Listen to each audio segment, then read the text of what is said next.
Bonjour, à l'occasion de cette vidéo, nous allons parler des institutions judiciaires, en passant par les origines et la naissance des institutions judiciaires françaises jusqu'au personnel de la justice. Alors il faut noter que sous l'Ancien Régime, la justice était caractérisée par une multiplicité de juridictions. Et c'est cette multiplicité de juridictions qui était la cause de la longueur, sinon de la durée d'un procès. Plus il y avait de juridictions, plus le procès était long puisqu'il y avait plusieurs voies de recours. Alors, il y avait aussi un certain nombre de privilèges, puisqu'il y avait plusieurs classes. Dans l'Ancien Régime, nous avons la noblesse, le clergé, les seigneurs, puisque nous avons des juridictions seigneuriales, nous avons le tiers-état. Et donc, c'est le grand nombre de juridictions qui était la cause de la durée d'une affaire. Mais c'est avec le temps, beaucoup d'années ont passé, beaucoup d'eau a coulé sur le pont. C'est avec le temps donc que les révolutionnaires, pendant leur révolution, ont pu abolir ces privilèges juridictionnels, le clergé et la noblesse. C'est donc, comme je l'ai dit, à la fin de l'Ancien Régime que la réforme de la justice a été nécessaire. Les révolutionnaires abolirent le 4 août 1789 les juridictions seigneuriales, puisque nous avions des juridictions seigneuriales, les privilèges de juridiction et la vénalité des charges. Alors, la Déclaration universelle des droits de l'homme fut déclarée le 26 août 1789 sous la forme de vocation à principe universel dans laquelle on retrouve les libertés individuelles et quelques principes que nous allons énumérer, parmi lesquels nous avons le droit de sûreté. Qu'est-ce que cela veut dire? Mais le droit de sûreté veut simplement dire qu'en France, on ne peut pas être arrêté arbitrairement pour être ensuite détenu sans motif. Je suis libre de circuler pendant que je me sens coupable de rien. C'est le droit de sûreté. Il y a aussi la légalité des délits et des peines, le principe de l'égalité des délits et des peines en matière pénale. Que cela veut dire? Cela veut dire que quand on fait quelque chose de mal ou un comportement déviant à la société, et ce comportement-là doit être visé dans un texte. Si la loi n'a rien prévu, le juge ne dit rien. Et cela est exprimé par le fameux adage « nullum crimen, nulla poena sine lege », pas de crime sans loi, pas de délit sans loi. Et nous avons aussi le principe de la présomption d'innocence. C'est un principe que plusieurs personnes bafouent. Le principe de la présomption d'innocence, que cela veut dire? Cela veut dire qu'on est présumé innocent tant qu'on n'est pas condamné. Tant qu'on n'est pas encore condamné, on est présumé innocent. Il y a aussi la liberté d'opinion et de conscience. Liberté d'opinion. Les libertés d'opinion et de conscience sont esquissées. Il y a aussi la séparation des pouvoirs qui est conçue comme un principe de démocratie. La séparation des pouvoirs, c'est que tous les pouvoirs ne peuvent pas, les trois pouvoirs ne peuvent pas être concentrés sur les mains d'une seule personne, sinon cette personne serait tentée à en abuser. Il faudrait que le pouvoir arrête le pouvoir, disait Jean-Jacques Rousseau. Donc les trois pouvoirs sont répartis à trois personnes. Nous avons le législatif qui est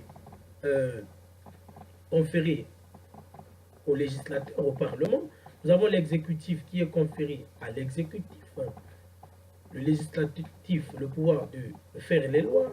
L'exécutif de veiller à ce que ces lois soient exécutées. Et puis le judiciaire qui est donné au juge, c'est de sanctionner toute personne allant à l'encontre de cette loi. Voilà pourquoi on dit de la règle de droit qu'elle est assortie d'une coercition étatique, contrairement à d'autres normes comme la morale, la religion et la bienséance. Alors, la loi du 24 août 1790 plutôt, pose certains grands principes fondamentaux sur lesquels reposent aujourd'hui les trois pouvoirs, l'exécutif, sur lesquels reposent aujourd'hui, excusez, les bases de nos institutions modernes. Et ces bases de nos institutions modernes ont été posées par la loi du 16-24 août 1790 pour ceux qui feront du droit administratif en deuxième année. On en parlera en introduction avec la loi des 16 fructidors en droit et l'arrêt Blanco. Et parmi ces principes, parmi ces grands principes, nous avons la séparation des pouvoirs. Elle est reprise dans ce texte comme de la Déclaration des droits de l'homme et du citoyen. Nous avons le principe d'égalité devant la justice.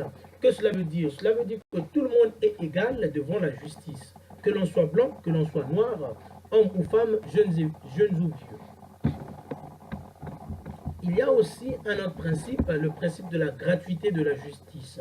Qu'est-ce que cela veut dire? Le principe de la gratuité de la justice veut dire on n'a pas à payer le juge pour faire justice. Il y a aussi la règle du double degré de juridiction. Cela veut dire que si après un procès, le jugement ne nous convient pas, on peut interjeter appel afin de faire connaître son affaire par la cour d'appel. Il y a aussi l'instauration d'un jury populaire en matière criminelle. Que cela veut dire? Cela veut dire que les gens qui se réunissent pour juger pendant le procès criminel, pendant une assise, faute de plus graves, les fautes les plus graves donc en matière criminelle, les gens qui se réunissent pour juger lors d'une assise sont issus du peuple, donc par des professionnels. En première instance, en matière criminelle, nous avons six qui constituent le jury. Nous avons 9 plutôt, 6 sont des jurés, donc ils sont choisis dans la population, ce ne sont pas des juges ou des magistrats professionnels, et 3 sont des magistrats professionnels. Il y a aussi la professionnalisation des magistrats qui est énoncée. Cela veut dire quoi? Cela veut dire qu'à part le jury populaire, cité plus haut que l'on retrouve en matière criminelle, ceux qui vont juger et réguler le procès sont des professionnels. Mais à côté de cela, il y a plusieurs réformes qui ont jalonné sous le consulat de l'Empire. Et ces réformes ont parachevé l'œuvre des révolutionnaires. Aussitôt, pas beaucoup d'années, un tribunal de cassation est rapidement institué à la fin des années 1790. Et en 1810, un code pénal est élaboré. C'est le code pénal qui est toujours en vigueur au Congo jusqu'à présent. Le code pénal qui est élaboré fixe 3 degrés de gravité, donc des infractions, délits, crimes et contraventions. Il y a une vidéo qui a été consacrée à cela. Et pendant le 19e siècle et la première moitié du 20e siècle, le droit français est marqué par une certaine stabilité qui est due alors d'une loi. C'est la loi du 20 avril 1810. Et cette loi, c'est la loi sur l'organisation de l'ordre judiciaire et administratif de la justice. Voilà, c'est la loi du 20 avril 1810. Et après donc cette époque, cet empire, nous avons l'époque moderne. L'époque moderne qui est caractérisée par la Constitution du 4 octobre 1958, la Constitution de la 5e République, celle qui est en vigueur en ce moment en France. Et cette Constitution a été un tournant majeur dans la réforme des institutions juridictionnelles parce qu'elle a profondément modifié le rôle respectif de la loi et du règlement. C'est cette Constitution, en ses articles 34 et 37, qui répartit le rôle du législatif et de la loi et du règlement plutôt. Sont du domaine de la loi, l'article 34, et sont du domaine de du règlement, l'article 37. Et cette constitution ne s'est pas arrêtée là. Et depuis 1958, les magistrats ont vu leur recrutement et leur statut profondément modifiés. C'est donc la forme moderne des institutions judiciaires qui fera l'objet de cette vidéo et qui sera un peu détaillée. Et nous allons parler au cours de cette vidéo du personnel de la justice. Je l'ai déjà annoncé. Et il faut noter que la justice, pour fonctionner, ou la justice, pour être en mouvement, il faut la réunion de deux catégories principales de personnes ou de personnel. Donc, deux catégories principales permettent à la justice de fonctionner. Nous avons d'abord les juges et puis nous avons les auxiliaires de justice. Nous allons d'abord parler des juges. Et comme tout juriste, un bon juriste commence toujours par se poser la question: qu'est-ce qu'un juge? Répondant à cette question, le professeur Gérard Cornu écrit dans son memento consacré aux institutions judiciaires qu'un juge est-il toujours un magistrat? Voilà comment il introduit pour répondre à cette question. Un juge est-il toujours un magistrat?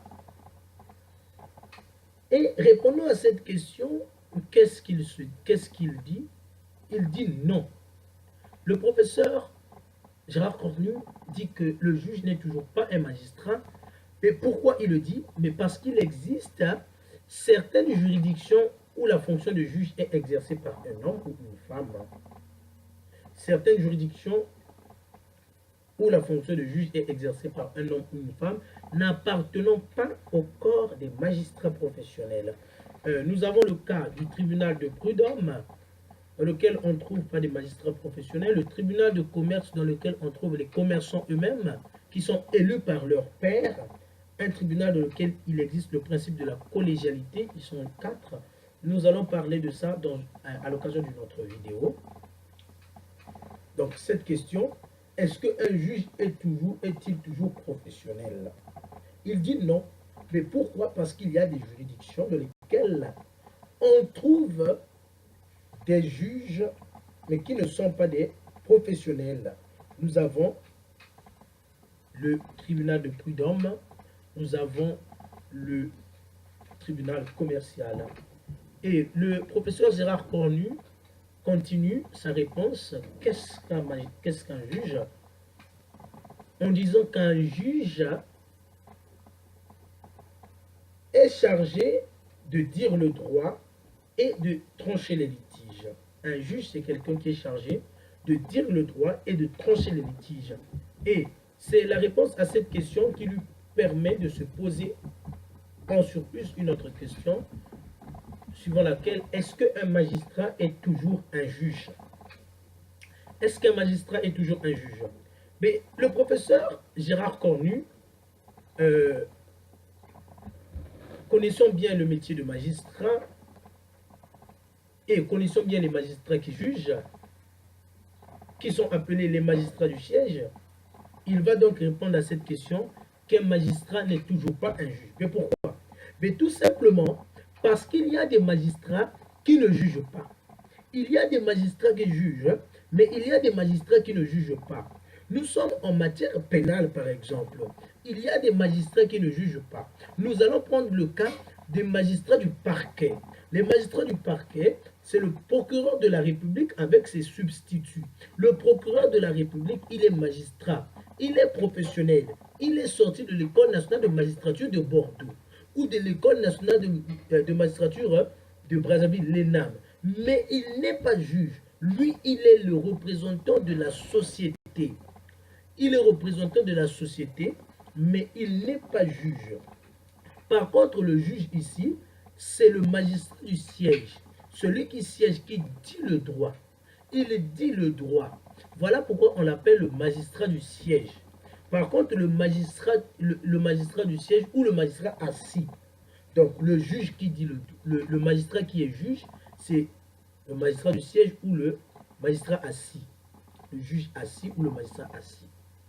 Par contre, le magistrat qui ne juge pas, c'est le magistrat debout. Le magistrat debout ou le magistrat du parquet, donc le procureur de la République et ses substituts. Voilà pourquoi le professeur Gérard Cornu, répondant à cette question, dit que tous les magistrats ne sont pas des juges. Dans la catégorie des magistrats, il y a des magistrats qui ne jugent pas, tels que le magistrat du parquet, le procureur de la République. En aucun cas, le procureur de la République va siéger pour juger. En aucun cas, il sera juge du siège, magistrat du siège ou magistrat assis. Voilà, c'est la réponse à cette question. Et nous avons donc compris qu'est-ce qu'un magistrat, un juge plutôt, c'est celui qui dit le droit. Est-ce que tous les magistrats sont toujours des professionnels? Est-ce qu'un magistrat est forcément un juge? Et cette fois-ci, il faut donc parler des droits et devoirs des magistrats. Nous allons les diviser. Nous allons parler tout d'abord des droits des magistrats ou le droit du juge à proprement parler, de celui qui doit juger. Parce que dans la catégorie magistrat, on a magistrat du parquet qui ne juge pas et magistrat du siège qui juge. Donc le droit des magistrats en général et des juges en particulier. Le premier droit, c'est que les juges sont indépendants. Les juges sont indépendants. Là, je parle des juges et non des magistrats. Donc, si je parle des juges, c'est que je parle des magistrats du siège, ceux qui jugent.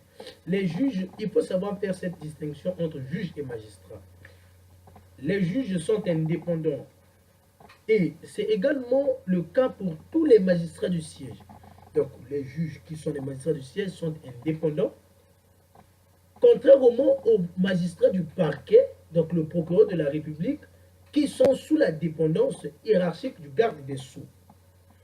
Et ce droit à l'indépendance du siège, donc ce droit à l'indépendance du juge du siège, est assuré par une règle qu'on appelle l'inamovibilité des magistrats du siège. Les magistrats du siège sont inamovibles et cela est visé à l'article 4 de l'ordonnance de 1958. L'inamovibilité du juge du magistrat du siège. Il est inamovible. Que cela veut dire? Cela veut simplement dire qu'on ne peut pas muter un juge de siège, un magistrat de siège plutôt, sans son accord. On ne peut pas m'enlever du tribunal de grande instance de Bordeaux pour m'emmener au tribunal de grande instance de Nantes sans mon accord. Contrairement au magistrat du parquet, qui lui est sous la dépendance hiérarchique du garde des Sceaux, ministre de la Justice. On peut le muter quand on veut. Et cela est assuré par une règle qu'on appelle l'inamovibilité du magistrat du siège, et cela est visé à l'article 4 de l'ordonnance de 1958. Un autre droit du juge en particulier et du magistrat en général. Les magistrats sont protégés des menaces, des attaques dont ils pourraient être l'objet dans l'exercice de leurs fonctions. Il faut noter que c'est l'État qui est responsable des actions engagées contre un magistrat. L'État endosse toute la responsabilité d'une action engagée contre un magistrat.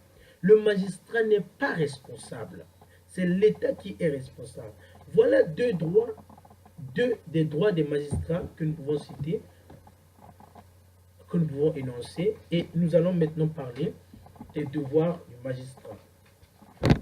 Le premier devoir du magistrat, il faut d'abord savoir qu'un magistrat, avant de commencer ses fonctions, il prête un serment. Et c'est le serment des magistrats qui est une liste des devoirs. C'est ce serment des magistrats-là qui est la liste des devoirs du magistrat. Et le premier devoir du magistrat, c'est l'obligation de neutralité. Le magistrat il est neutre, il n'a pas de parti pris. Il est neutre, il n'est pas du côté du demandeur ou du côté du défendeur. Il est là pour faire son travail, rien que son travail. S'il est magistrat du siège, il est là pour dire le droit, rien que dire le droit, en conformité avec la règle de droit. S'il est magistrat du parquet, il est là pour représenter la société civile et non pour indexer quelqu'un et non pour être du côté de quelqu'un. Par contre, le magistrat du parquet, lui, il peut juste faire des suppositions. Il peut faire des suppositions, il peut demander au magistrat du siège, puisque ce monsieur-là, ce comportement est déviant à la société, il lui faut 5 ans d'emprisonnement. Mais le magistrat du siège, lorsqu'il va se retirer pour le délibérer, il n'est pas obligé de tenir compte de ce que le magistrat du parquet a dit. De ce que le magistrat du parquet a dit. Donc c'est le principe de neutralité. C'est une obligation et non un droit. Le magistrat est obligé d'être neutre. Il n'a pas de parti pris. Et la deuxième obligation du magistrat, c'est l'obligation de statuer. Différent de l'avocat, un avocat peut refuser de représenter quelqu'un. Mais différent de l'avocat, les magistrats ne peuvent pas refuser un dossier ou un client. Un magistrat, s'il refuse un dossier ou un client, il sera poursuivi comme coupable de délit de justice. Il est obligé de dire le droit. L'article 4 du Code civil nous le dit. Le juge qui refusera de juger sous prétexte du silence, de l'absence ou de l'obscurité de la loi pourrait être poursuivi comme coupable de délit de justice. Il est obligé de juger, même si c'est sa femme, même si c'est son fils. C'est une obligation, dire le droit. Une autre obligation du magistrat, c'est l'obligation d'être impartial. Il n'a pas de parti pris, il est impartial. Une autre obligation, c'est l'obligation de résidence. Que cela veut dire? Même si cette obligation n'est pas souvent respectée, l'obligation de résidence veut tout simplement dire que le magistrat doit habiter au siège de sa juridiction. Il doit habiter au siège de sa juridiction, mais nous allons voir dans les faits que ce principe n'est pas respecté. Voilà, ce sont des situations comme ça. Une autre obligation, c'est l'obligation de réserve.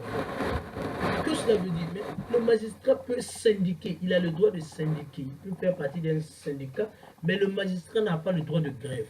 Un magistrat ne peut pas aller en grève. C'est une impossibilité, c'est une obligation.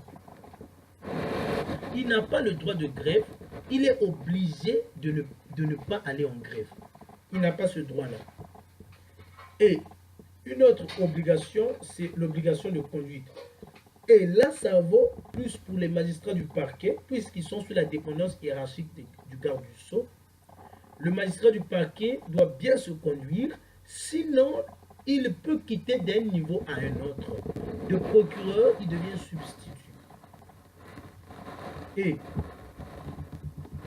une autre question se pose, celle de savoir, est-ce que le procureur est toujours de la partie civile?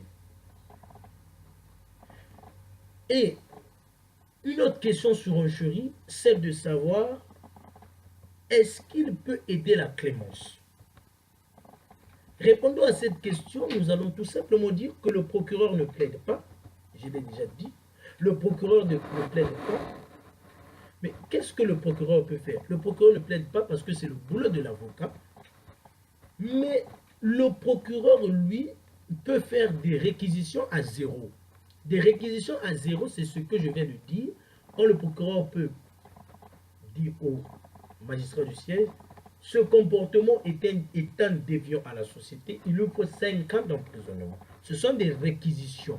Mais le magistrat du siège n'est pas obligé de prendre en compte ce qu'il a dit. Lui, il ne peut que faire des réquisitions à zéro. Il ne plaide pas parce que c'est le métier du magistrat, de l'avocat.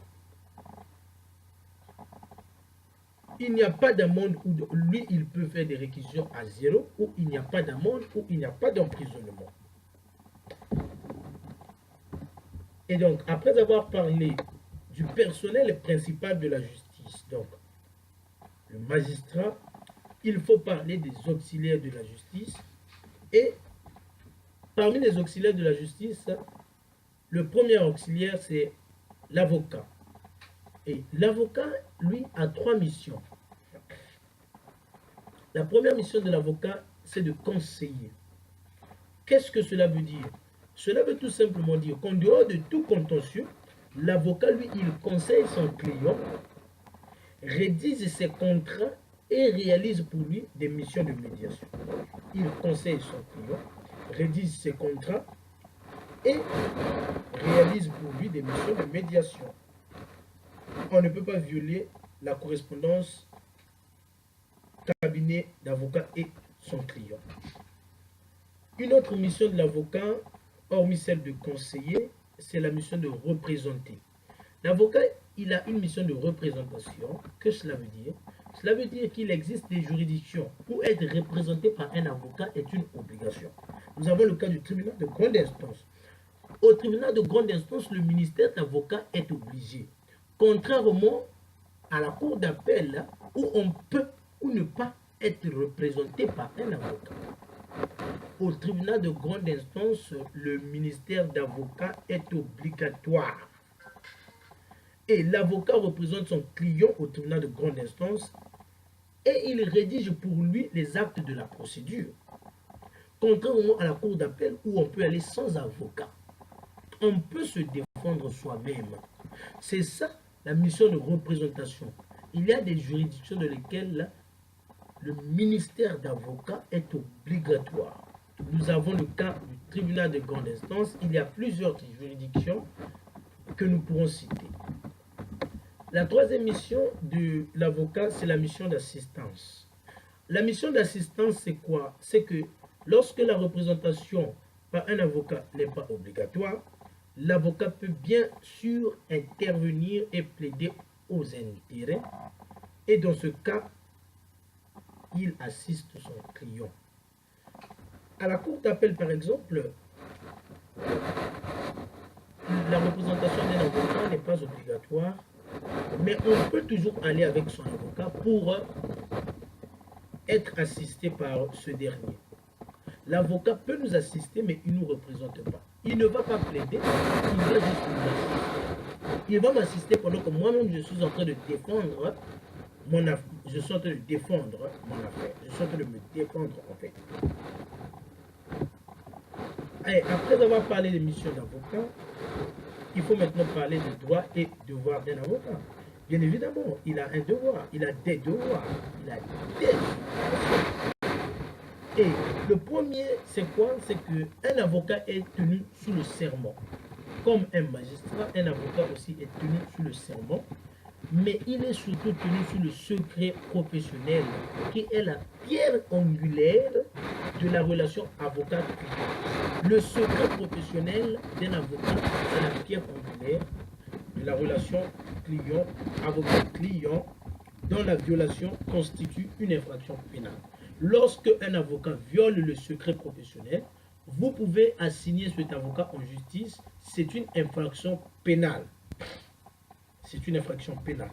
Voilà. Et la correspondance, je l'ai déjà dit, entre le cabinet de l'avocat et son client est inviolable. Quand je parle de la correspondance cabinet d'avocat et le client qui est inviolable, je pense encore à certaines affaires dans certains pays où un procureur de la République s'est mis debout pour dire que puisque tu es en prison, c'est que tous les liens avec ton avocat se sont arrêtés, ton avocat peut repartir dans son pays. Ça, on n'en a jamais écouté et on n'en a jamais vu en droit. Ça, ce sont des idées qu'on a ramassées de n'importe où, qu'on a introduites en droit. La correspondance entre le cabinet de l'avocat et son client est inviolable. Même lorsqu'on est en prison, on peut demander voir son avocat. Voilà. On ne peut pas aussi, le cabinet de l'avocat ne peut pas aussi être saisi. on ne peut pas saisir le cabinet de l'avocat ou perquisitionner le cabinet de l'avocat, sauf, il y a une seule condition, il y a des conditions, sauf si cet avocat est auteur d'infraction. Mais là encore, il doit y avoir une présence obligatoire du bâtonnier. Le bâtonnier doit être là pour perquisitionner ou saisir le cabinet de l'avocat. Mais pourvu que celui-là, ce dernier plutôt, donc l'avocat, soit coupable auteur d'une infraction. Les droits de l'avocat lui permettent de refuser de défendre une cause qui serait contraire à ses opinions ou à ses convictions. Je l'ai dit lorsque j'ai parlé de l'obligation du juge de statuer. L'avocat, lorsqu'il se rend compte que cette affaire est contraire à ses opinions et à ses convictions, il peut refuser de défendre, contrairement au magistrat ou au juge qui est obligé de dire le droit. Et l'avocat jouit également, au regard de la loi, d'une immunité d'expression, de sorte qu'il ne peut pas être poursuivi pour outrage, injure ou diffamation relative aux arguments en défense développés dans sa plaidoirie et ses conclusions. Que cela veut dire? Mais cela veut tout simplement dire qu'un avocat peut même injurier quelqu'un lorsqu'il est en pleine plaidoirie. Outrage et diffamation. On ne peut pas le poursuivre. Mais lorsqu'il sort de l'audience, hors de l'audience, l'avocat, lorsqu'il diffame ou lorsqu'il y a outrage ou injure, l'avocat peut être assigné en justice, suivant la gravité de l'infraction. Si on est en matière pénale, bien sûr. Donc, aux côtés du juge, il y a l'avocat qui n'est pas l'assistant du juge, mais qui est un assistant des parties ou un représentant des parties. Et nous avons d'autres auxiliaires. Comme j'ai dit, l'avocat n'est pas le seul auxiliaire. Il y a d'autres auxiliaires. Nous avons le greffier. Le greffier, lui, il est la main de la procédure. C'est lui qui accueille les justiciables. Il accueille les justiciables. Lui, il assiste le juge dans la mise en état des dossiers et dans la recherche documentaire. Et voilà pourquoi on dit de lui qu'il tient les écritures du tribunal, le greffier. Aux côtés du greffier, nous avons l'expert. L'expert, lui, il est chargé d'éclairer le juge sur les aspects techniques des lignes. C'est indispensable d'avoir un expert. Pourquoi? Parce que pour que le juge puisse statuer, en toute connaissance de cause, l'expert intervient dans tous les domaines. Aujourd'hui, il peut y avoir une affaire qui fait appel à une expertise médicale, à une expertise psychiatrique. Ce peut être un viol. Il faudrait y avoir des experts médicaux, des médecins. Le juge, lui, n'est pas médecin. Lui, se limite à dire le droit. Mais il doit y avoir des experts qui vont mener l'expertise pour rapporter au juge certains faits. Si réellement il y a eu viol, par exemple, si réellement c'est ce bâtiment qui a causé un dommage à M. X, et pourquoi ce bâtiment aurait causé ce dommage à M. X. Un ingénieur peut être un expert en matière de construction. D'autres personnes peuvent être désignées pour examiner un véhicule après un accident. À côté de l'expert, nous avons le notaire. Le notaire est un auxiliaire de justice. Mais il faut noter que, je l'ai dit, l'avocat n'est pas l'assistant du juge, il est représentant des parties. Le juge, lui, il a deux assistants, le greffier et l'expert. Et ajouté à ces auxiliaires de justice, nous avons le notaire, qui est un officier ministériel. qui a pour mission de dresser des actes juridiques que l'on appelle des minutes. Il dresse des actes juridiques que l'on appelle des minutes. Ce peut être une procuration. Depuis quelques mois déjà, un notaire peut prononcer un divorce. Ce peut être une procuration. Et ces actes juridiques qu'on appelle des minutes ont un caractère authentique et non un caractère sous seing privé. Ils ont un caractère authentique. Le notaire a aussi le rôle de faire les copies de ces actes-là, de ces actes juridiques appelés minutes. Le notaire intervient aussi dans de nombreux événements de la vie quotidienne. Il écrit des actes de mariage, il liquide la communauté en cas de divorce, le notaire règle la succession et il rédige les contrats de vente portant sur un immeuble. Un immeuble, vous savez tous que c'est un bien qui ne bouge pas, contrairement à un meuble. On peut ajouter aussi comme auxiliaire de justice ou huissier de justice. Huissier de justice bénéficie du monopole de la communication de certains actes. Bénéficie du monopole de la communication de certains actes. Nous avons pour exemple la signification de certains actes de procédure. La signification de certains actes de procédure. Lui, il dresse aussi des constats qui n'ont de valeur que de simples renseignements. Il dresse des constats qui n'ont de valeur que de simples renseignements et qui décrivent des faits plutôt matériels, constatés ou des déclarations qu'ils ont pu recevoir. Donc, contrairement au notaire, lui, le notaire qui dresse des actes juridiques qu'on appelle des minutes, qui ont un caractère authentique, d'actes authentiques. Huissier de justice, lui, ce sont des simples renseignements qui décrivent des faits matériels constatés ou déclarations qu'ils ont pu recevoir. Et huissier de justice a compétence pour poursuivre l'exécution forcée de certaines décisions. Il a compétence pour poursuivre l'exécution forcée de certaines décisions. Huissier de justice. À côté du huissier de justice, nous avons le commissaire-priseur. Le commissaire-priseur, lui, est chargé de procéder à l'estimation et à la vente publique aux enchères des meubles et des meubles et effets immobiliers, corporels et notamment lorsque ces biens ont fait l'objet d'une saisie judiciaire. C'est lui